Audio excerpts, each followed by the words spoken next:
Hello, my dear students. Good morning. നമ്മളുടെ human resource മാനേജ്മെൻറ്റിൻ്റെ 48th സെഷനാണ്. ഈ സെഷനിൽ നമ്മൾ ഇൻസെൻറ്റീവ് സ്കീംസ് വളരെ പ്രധാനപ്പെട്ട ഒരു സ്കീമാണ്, മോസ്റ്റ് പോപ്പുലർ ആയിട്ടുള്ള സ്കീമാണ്, ഒരുവിധം എല്ലാ ഓർഗനൈസേഷനിലും ഫോളോ ചെയ്യുന്ന സ്കീമാണ്. അപ്പോൾ അതിനെക്കുറിച്ചാണ് നമ്മൾ ഡീറ്റെയിൽ ആയിട്ട് സ്റ്റഡി ചെയ്യുന്നത്. ആ സ്കീമിൻ്റെ ടൈപ്സിനെ കുറിച്ചാണ് ഡിസ്കസ് ചെയ്യുന്നത്. നമ്മളുടെ വേജ് ഇൻസെൻറ്റീവ് പ്ലാൻസ് എന്ന് പറയുന്നത് രണ്ട് രീതിയിലാണ് കാറ്റഗറൈസ് ചെയ്തേക്കുന്നത്. ഒന്ന് ഇൻഡിവിജ്വൽ ആയിട്ടുള്ള ഇൻസെൻറ്റീവ് സ്കീമായിട്ടും പിന്നെ ഗ്രൂപ്പ് ഇൻസെൻറ്റീവ് സ്കീമായിട്ടും കാറ്റഗറൈസ് ചെയ്തിട്ടുണ്ട്. അതിൽ പേഴ്സണൽ അല്ലെങ്കിൽ ഇൻഡിവിജ്വൽ ആയിട്ടുള്ള ഇൻസെൻറ്റീവ് പ്ലാൻ എന്ന് വെച്ച് കഴിഞ്ഞാൽ ഓരോ ഇൻഡിവിജ്വൽ ആയിട്ടുള്ള എംപ്ലോയീസിൻ്റെ പെർഫോമൻസിനെ ബേസ് ചെയ്ത് അവരുടെ ഏർണിങ്സിനെയാണ് നമ്മൾ ഇൻഡിവിജ്വൽ അല്ലെങ്കിൽ പേഴ്സണൽ ഇൻസെൻറ്റീവ് പ്ലാൻസ് എന്നുള്ള രീതിയിൽ പറയുന്നത്. ഈ ഇൻഡിവിജ്വൽ ഇൻസെൻറ്റീവ് പ്ലാൻ എന്ന രീതിയിൽ നോക്കുമ്പോൾ അത് വീണ്ടും രണ്ട് രീതിയിൽ ക്ലാസിഫൈ ചെയ്യുന്നുണ്ട്. On the base of time and on the base of production. അതായത് എത്ര ടൈം സ്പെൻഡ് ചെയ്യുന്നു എന്നുള്ള ബേസിലും അവരെത്ര പ്രൊഡക്ഷൻ ഇൻവോൾവ് ചെയ്യുന്നു എന്നുള്ള ബേസിലും. ഈ ടൈം ബേസ്ഡ് ആയിട്ടുള്ള രീതിയിലും പ്രൊഡക്ഷൻ ബേസ്ഡ് ആയിട്ടുള്ള രീതിയിലും പല ഓതേഴ്സാണ് പല ഇൻസെൻറ്റീവ് പ്ലാൻസ് കൊണ്ടുവന്നിട്ടുള്ളത്. അതുകൊണ്ട് തന്നെ അവരുടെ പേരിലാണ് ആ പ്ലാൻസ് അറിയപ്പെടുന്നത്. ഇപ്പോൾ ടൈം ബേസ്ഡ് ആണെങ്കിൽ ഹേസ്ലി plan, Rowan plan, Emerson plan, Bedaux plan എന്നുള്ള രീതിയിൽ 4 പ്ലാൻസ് ആണ് വരുന്നത്. പ്രൊഡക്ഷൻ ബേസ്ഡ് ആണെങ്കിൽ Taylor's, Gantt star system and Merrick plan എന്ന് പറഞ്ഞ് 3 ടൈപ്സ് ആണ് വരുന്നത്. ഇനി അത് ഓരോന്ന് എന്താണെന്നുള്ളത് നോക്കാം. ആദ്യം നമുക്ക് time based compensation scheme, incentive scheme എങ്ങനെയാണെന്ന് നോക്കാം. ഈ ഒരു ടൈം ബേസ്ഡ് ആയിട്ടുള്ള ഇൻസെൻറ്റീവ് സ്കീമിൽ എങ്ങനെയാണെന്ന് വെച്ച് കഴിഞ്ഞാൽ നമ്മുടെ വർക്കേഴ്സിൻ്റെ better performance on the base of ടൈമാണ് റിവാർഡ് ചെയ്യുന്നത്. അവരൊരു മിനിമം സ്റ്റാൻഡേർഡ് വർക്ക് ഒരു മിനിമം സ്റ്റാൻഡേർഡ് ടൈമിൽ കംപ്ലീറ്റ് ചെയ്തിരിക്കണം. അങ്ങനെയുള്ളവർക്ക് നമ്മൾ ഇൻസെൻറ്റീവ്സ് കൊടുക്കുകയാണ്. അപ്പോൾ ഇതിൽ നമുക്ക് 4 ടൈപ്പാണ്: Halsey's plan, Rowan plan, Emerson plan and Bedaux plan. അതിൽ ഹേസ്ലി പ്ലാൻ എന്ന് വെച്ചാൽ ഇത് നമ്മളുടെ കാനഡയിൽ FA ഹേസ്ലി ഓഫ് റെൻഡെയിൽ കമ്പനി അവരാണ് ഇത് ഇൻട്രൊഡ്യൂസ് ചെയ്തത്. ഈ പ്ലാൻ ഒരു simple combination of time and piece rate സിസ്റ്റമാണ്. ഈ ഒരു പ്ലാൻ അനുസരിച്ച് നമ്മളുടെ വർക്കേഴ്സിന് ഒരു മിനിമം ടൈം വേജ് ഗ്യാരണ്ടി ചെയ്യുന്നുണ്ട്. ഓക്കെ, അപ്പോൾ ആർക്കും പേയ്മെൻറ്റ് ഇല്ലാതെ വരുന്നില്ല. പിന്നെ ഒരു സ്റ്റാൻഡേർഡ് ടൈം ഒരു പർട്ടിക്കുലർ ഒരു വർക്ക് കംപ്ലീറ്റ് ചെയ്യാനായിട്ട് അവർക്ക് കൊടുക്കുന്നുമുണ്ട്. സ്റ്റാൻഡേർഡ് ടൈം എന്ന് വെച്ചാൽ that is the maximum time, ഒരു സ്റ്റാൻഡേർഡ് ഫിക്സഡ് ടൈം. അപ്പം വർക്കേഴ്സ് അവർക്ക് കൊടുത്തിട്ടുള്ള ജോബ് ഈ സ്റ്റാൻഡേർഡ് ടൈമിലും കുറവായിട്ടുള്ള ടൈമിൽ തന്നെ കംപ്ലീറ്റ് ചെയ്യുകയാണെങ്കിൽ അവർ ടൈം സേവ് ചെയ്യുകയാണ് ചെയ്യുന്നത്. അപ്പോൾ അങ്ങനെ സേവ് ചെയ്യുന്നവർക്ക് ഇൻസെൻറ്റീവ് ബോണസ് കൊടുക്കുകയാണ്. ഇനി സപ്പോസ് ചില എംപ്ലോയീസ് ആ സ്റ്റാൻഡേർഡ് ടൈമിലാണ് കംപ്ലീറ്റ് ചെയ്യുന്നത്, അല്ലെങ്കിൽ ആ സ്റ്റാൻഡേർഡ് ടൈമിലും കൂടുതൽ സമയത്താണ് കംപ്ലീറ്റ് ചെയ്യുന്നുണ്ടെങ്കിൽ അവർക്ക് കൊടുത്ത സമയം എത്രയാണോ ആ സമയത്തിൻ്റെ അവരുടെ സ്റ്റാൻഡേർഡ് ടൈമിൻ്റെ പേയ്മെൻ്റ് ആയിരിക്കും അവർക്ക് കൊടുക്കുക. ഓക്കെ, സോ ആ രീതിയിലാണ് ഈ ഹേസ്ലി പ്ലാൻ വരുന്നത്. ഇവിടെ ബോണസ് പേയ്മെൻറ്റ് ടൈം സേവ് ചെയ്യുന്നതിന് അവർ കൊടുക്കുന്നത് 33% തൊട്ട് 63 2/3%. 63 2/3% 44%. അതായത് 33% തൊട്ട് 44% വരെയാണ് കൊടുക്കുന്നത്. ഈ ഒരു പ്ലാന് നമുക്ക് വളരെ സിമ്പിളാണ് മനസ്സിലാവാനായിട്ട്. അതുപോലെ തന്നെ വേജ് വളരെ ഈസിലി കാൽക്കുലേറ്റ് ചെയ്യാനും പറ്റും. ഈ ഹേസ്ലി പ്ലാനിൽ നമുക്ക് മിനിമം വേജസ് ഗ്യാരണ്ടി ചെയ്യുന്നുണ്ട്. പിന്നെ ഈ ഒരു സിസ്റ്റം നമ്മളുടെ എംപ്ലോയർക്കും എംപ്ലോയിക്കും രണ്ടുപേർക്കും ബെനിഫിഷ്യലാണ്. എഫിഷ്യൻറ്റ് വർക്കേഴ്സിന് പ്രോപ്പറായിട്ടുള്ള റിവാർഡും ഇത് കൊടുക്കുന്നുണ്ട്. ഡിമെറിറ്റ്സ് നോക്കുവാണെങ്കിൽ നമ്മളുടെ സ്റ്റാൻഡേർഡ് ടൈം ഫിക്സ് എന്ന് പറയുന്നത് അത്ര എളുപ്പമല്ല, ഡിഫിക്കൽട്ടാണ്. അതുപോലെ തന്നെ നമ്മൾ ഫിക്സ് ചെയ്യുന്ന പ്രീമിയം അല്ലെങ്കിൽ ബോണസ് അതിനൊരു സയൻറ്റിഫിക് മെത്തേഡൊന്നുമില്ല. പിന്നെ നമ്മളുടെ ഗുഡ്സിൻ്റെ ക്വാളിറ്റി കുറയുന്നതായിട്ട് കാണുന്നുണ്ട്. കാരണം മിക്കപ്പോഴും എംപ്ലോയീസിന് ഒരു ഇൻറ്റൻഷൻ വരികയാണ് നമ്മൾ കുറച്ച് സമയത്തിനുള്ളിൽ വർക്ക് കംപ്ലീറ്റ് ചെയ്ത് കഴിഞ്ഞാൽ ബോണസ് കിട്ടും എന്നുള്ള രീതിയിൽ. അപ്പോൾ അതുകൊണ്ട് അവർ കാര്യമായിട്ട് അങ്ങനെ ക്വാളിറ്റി നോക്കാറില്ല.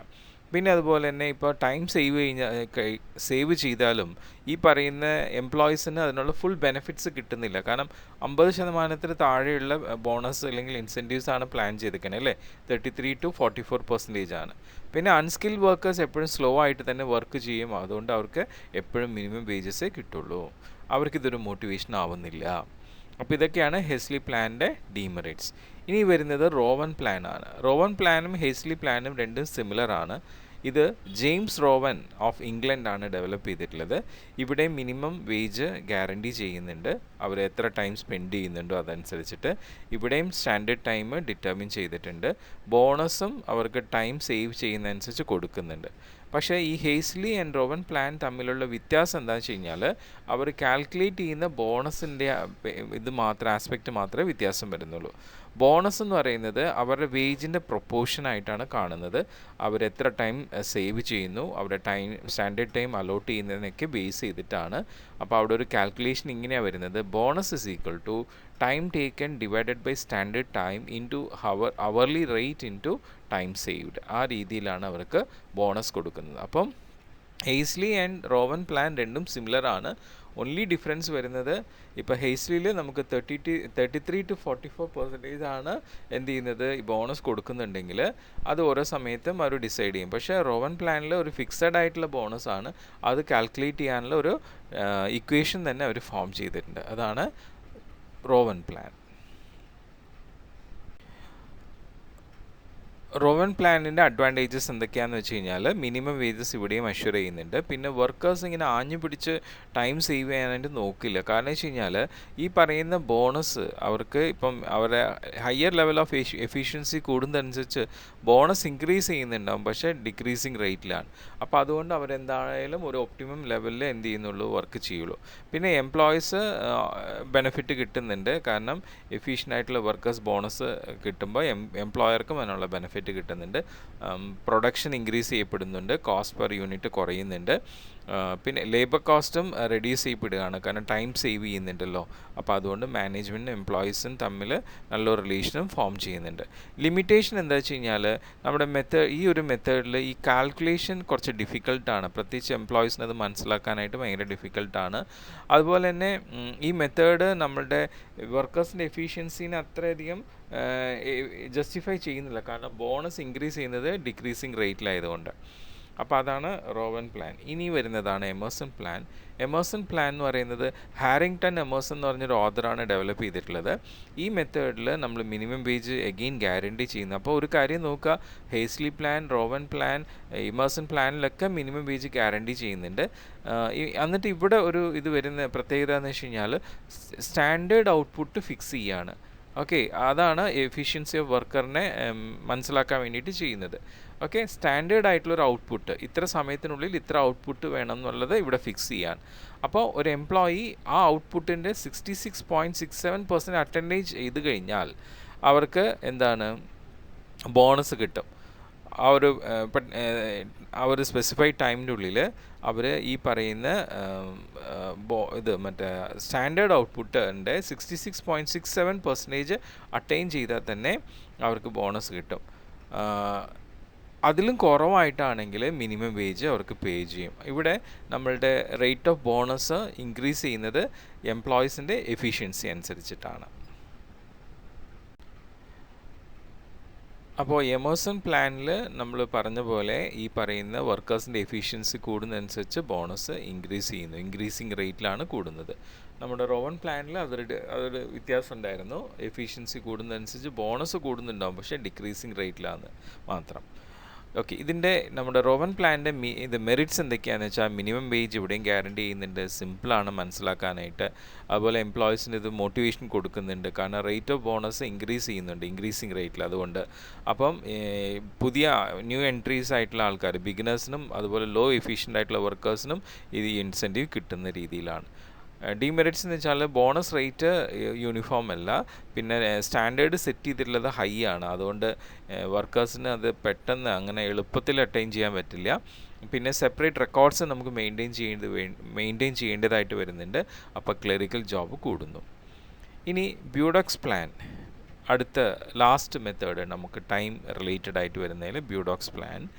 ചാൾസ് ബ്യൂഡോക്സ് ആണ് ഈ പ്ലാൻ ഇൻട്രൊഡ്യൂസ് ചെയ്തത് 1911. ഈ പ്ലാൻ അനുസരിച്ച് നമ്മളുടെ ബെനിഫിറ്റ് ഓഫ് ടൈം സേവ് ചെയ്തിട്ടുള്ളത് നമ്മളുടെ വർക്കറിനും സൂപ്പർവൈസറിനും രണ്ടുപേർക്കും ബെനിഫിറ്റ് ചെയ്യുന്ന രീതിയിലാണ് ഈ പ്ലാൻ ഫോം ചെയ്തിരിക്കുന്നത്.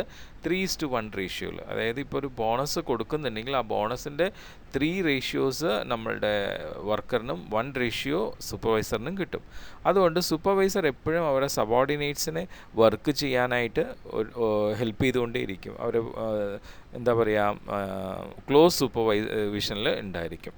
അപ്പം ഇവിടെ നമ്മുടെ സ്റ്റാൻഡേർഡ് ഡിസൈഡ് ചെയ്യുന്നത്, സ്റ്റാൻഡേർഡ് ടൈം ഡിസൈഡ് ചെയ്യുന്നത് മിനിറ്റ്സിൻ്റെ രീതിയിലാണ്. അപ്പം അതിനെ നമ്മൾ ബ്യൂറോക്സ് പോയിൻ്റ് എന്ന് പറയും. ബ്യൂറോക്സ് പോയിൻ്റ് ബീസ് അല്ലെങ്കിൽ ബി എന്നുള്ള രീതിയിലാണ് മെൻഷൻ ചെയ്യുന്നത്. ഈ മിനിറ്റ്സിൽ ഫ്രാക്ഷൻ ഓഫ് മിനിറ്റ്സിൽ എത്ര മിനിറ്റ്സ് എഫേർട്ടിന് വേണ്ടിയിട്ടും എത്ര മിനിറ്റ്സ് റെസ്റ്റിന് വേണ്ടിയിട്ടും എന്നുള്ള രീതിയിലാണ് പ്ലാൻ ചെയ്യുക. ഒരു മിനിറ്റ് എന്ന് പറയുമ്പോൾ അല്ലെങ്കിൽ ഇപ്പോൾ അരമണിക്കൂറിൽ ഇത്ര മിനിറ്റ് അല്ലേ, അപ്പോൾ ആ മിനിറ്റിൽ നമുക്ക് എത്ര മിനിറ്റ് വർക്ക് ചെയ്യണം, എത്ര മിനിറ്റ് റെസ്റ്റ് ചെയ്യണം, അങ്ങനെ. കാരണം വെച്ച് കഴിഞ്ഞാൽ ഈ പറയുന്ന പ്രൊഡക്ഷൻ യൂണിറ്റിലൊക്കെ വർക്ക് ചെയ്യുന്ന എംപ്ലോയീസ് എന്ന് പറയുമ്പോൾ അവർ വർക്ക് ചെയ്യുന്ന സമയത്തുള്ള അവരുടെ മൂമെൻറ്റ്സ് ആൻഡ് മോഷൻസിന് വളരെ ഇമ്പോർട്ടൻസ് ഉണ്ട്. അപ്പോൾ അത് കറക്റ്റായിട്ട്, കാരണം ഒരു സ്ഥിരമായിട്ട് ഇപ്പം ഒരു സാധനം എടുത്തു വെച്ചുകൊണ്ടിരിക്കുന്നു അല്ലെങ്കിൽ ഒരു കാര്യം ചെയ്തുകൊണ്ടിരിക്കുമ്പോൾ അവരുടെ ആ മോഷൻസ് അല്ലേ, അവിടെ നടക്കുന്ന ബോഡി മൂമെൻറ്റ്സ്, അതാണ് മോഷൻസ് എന്ന് പറയുന്നത്. ആ മോഷൻസ് നമുക്ക് ശരിക്കും ഇടയ്ക്ക് ഒരു റെസ്റ്റ് കൊടുത്തില്ലെങ്കിൽ നമുക്ക് ഒരേ പേസിൽ ചെയ്യാൻ പറ്റില്ല. അപ്പോൾ അതുകൊണ്ടാണ് ഈ മിനിറ്റ്സ് ഫ്രാക്ഷൻ ഓഫ് മിനിറ്റ്സിൽ ഈ പറയുന്ന ടൈം ഡിസൈഡ് ചെയ്യുന്നത്. ഓക്കെ, സോ ആ രീതിയിൽ സ്റ്റാൻഡേർഡ് ടൈം ഡിസൈഡ് ചെയ്യുന്നു. അതുപോലെ തന്നെ നമ്മളുടെ സ്റ്റാൻഡേർഡ് ടൈമിൻ്റെ ഉള്ളിൽ വർക്കേഴ്സിന് വർക്ക് ചെയ്യാനായിട്ട് പറ്റിയില്ലെങ്കിൽ അവർക്ക് നോർമൽ ടൈം റേറ്റ് കൊടുക്കുന്നുണ്ടാവും. ഇനി അവർക്ക് സ്റ്റാൻഡേർഡ് ടൈമിൻ്റെ ഉള്ളിൽ വർക്ക് കംപ്ലീറ്റ് ചെയ്യിക്കാൻ പറ്റുന്നുണ്ടെങ്കിൽ അവർക്ക് ബോണസ് പേ ചെയ്യുന്നുണ്ടാവും. അങ്ങനെയാണ്. അപ്പോൾ ഈ ബോണസ് എന്ന് പറയുന്നത് വേജിന് തുല്യമായിട്ടാണ് ഇവിടെ കണക്കാക്കപ്പെടുന്നത്. അത് എത്ര ബി പോയിൻറ്റ്സ് എന്നുള്ള രീതിയിലാണ് അത് പ്ലാൻ ചെയ്യുന്നത്. അത്രയും നമ്മൾ മനസ്സിലാക്കിയാൽ മതി, കാരണം ഇതിന് കൂടുതൽ കാൽക്കുലേഷനിലേക്ക് നമ്മൾ പോകുന്നില്ല. ഓക്കെ, സോ ബ്യൂഡോക്സ് പ്ലാനിൻ്റെ മെറിറ്റ്സ് എന്ന് പറഞ്ഞാൽ ഇവിടെയും മിനിമം വേജ് ഗ്യാരണ്ടി ചെയ്യുന്നുണ്ട്. സൂപ്പർവൈസേഴ്സ് മോട്ടിവേറ്റ് ചെയ്യപ്പെടുകയാണ്, കാരണം 1/4 of the share of bonus അവർക്ക് കിട്ടുന്നുണ്ട്. പിന്നെ ഈ മെത്തേഡ് നമ്മളുടെ വർക്കേഴ്സിന് വളരെ സ്യൂട്ടബിൾ ആണ്, കാരണം അവർ കൂടുതൽ നമ്പർ ഓഫ് ജോബ്സ് പെർഫോം ചെയ്യാനുള്ള വർക്കേഴ്സ് ആണെങ്കിൽ അവർക്കിത് നല്ല മെത്തേഡാണ്. ഇനി ഇതിൻ്റെ ഡീമെറിറ്റ്സ് എന്ന് വെച്ചാൽ നല്ല പ്രോപ്പർ ക്വാളിറ്റി സ്ട്രിക്റ്റ് സൂപ്പർവിഷൻ ഇവിടെ ആവശ്യമായിട്ട് വരുന്നുണ്ട്. പല എംപ്ലോയീസിനും സൂപ്പർവൈസേഴ്സായിട്ട് അവരുടെ ബോണസ് ഷെയർ ചെയ്യാൻ വലിയ താല്പര്യം വരുന്നില്ല. അതുപോലെ സ്റ്റാൻഡേർഡ് ടാസ്ക് അവർ ഫിക്സ് ചെയ്യുന്നത്, സ്റ്റാൻഡേർഡ് ടൈമൊക്കെ ഫിക്സ് ചെയ്യുന്നത് അത് അച്ചീവ് ചെയ്യാനും ബുദ്ധിമുട്ടാണ്.